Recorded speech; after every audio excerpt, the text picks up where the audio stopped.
അഞ്ചാമതായിട്ട് പറയാനുള്ളത് ആ ക്ലിനിക്ക് നമുക്ക് തരുന്ന പോസ്റ്റ് ഓപ്പ് സപ്പോർട്ട് അല്ലെങ്കിൽ ഫോളോ അപ്പ് തന്നെയാണ്. അതായത് ഹെയർ ട്രാൻസ്പ്ലാന്റേഷൻ കഴിഞ്ഞ് ഒരു പേഷ്യൻ്റ് പോയി കഴിഞ്ഞാൽ ആ പേഷ്യൻറ്റിനെ അവർ ശരിക്കും ഫോളോ അപ്പ് ചെയ്യുന്നുണ്ടോ, വിളിച്ച് അന്വേഷിക്കുന്നുണ്ടോ, മെഡിസിൻസ് എടുക്കുന്നതൊക്കെ ഫോളോ അപ്പ് ചെയ്യുന്നുണ്ടോ, പ്രോപ്പർ റെസ്പോണ്ട് ചെയ്യുന്നുണ്ടോ എന്നൊക്കെയുള്ളതാണ് വളരെ പ്രധാനപ്പെട്ട ഒരു കാരണം തന്നെയാണ്. കാരണം ഇതിന് മുന്നേ ഇൻഫെക്ഷൻ ഉണ്ടായിട്ടുള്ള കേസുകളിലൊക്കെ ഒരു പ്രോപ്പർ ഫോളോ അപ്പ് ഇല്ല എന്നുള്ളതാണ് അന്വേഷിച്ചപ്പോൾ നമുക്ക് പലപ്പോഴും മനസ്സിലായിട്ടുള്ളത്. അതായത് പേഷ്യൻ്റ് സർജറി കഴിഞ്ഞ് പോകുന്നു, ഒരാഴ്ച അല്ലെങ്കിൽ ഇത്ര ദിവസം കഴിഞ്ഞ് ഡോക്ടറിനെ കാണുന്നു, അതിന് ഇടയിൽ പേഷ്യൻ്റോ ക്ലിനിക്കോ അല്ലെങ്കിൽ ഡോക്ടറുമായിട്ട് ഒരു കമ്മ്യൂണിക്കേഷനോ കാര്യങ്ങളോ ഒന്നുമില്ല.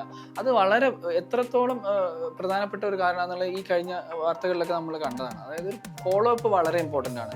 പേഷ്യൻ്റിന് ഒരുപാട് ഡൗട്ട്സ് ഉണ്ടാവും, പേഷ്യൻ്റിനോട് തെറ്റിപ്പോകുന്ന കാരണങ്ങളുണ്ടാവും, കാരണം അവർക്ക് എക്സ്പീരിയൻസ് ഇല്ല ഇതിനെപ്പറ്റി.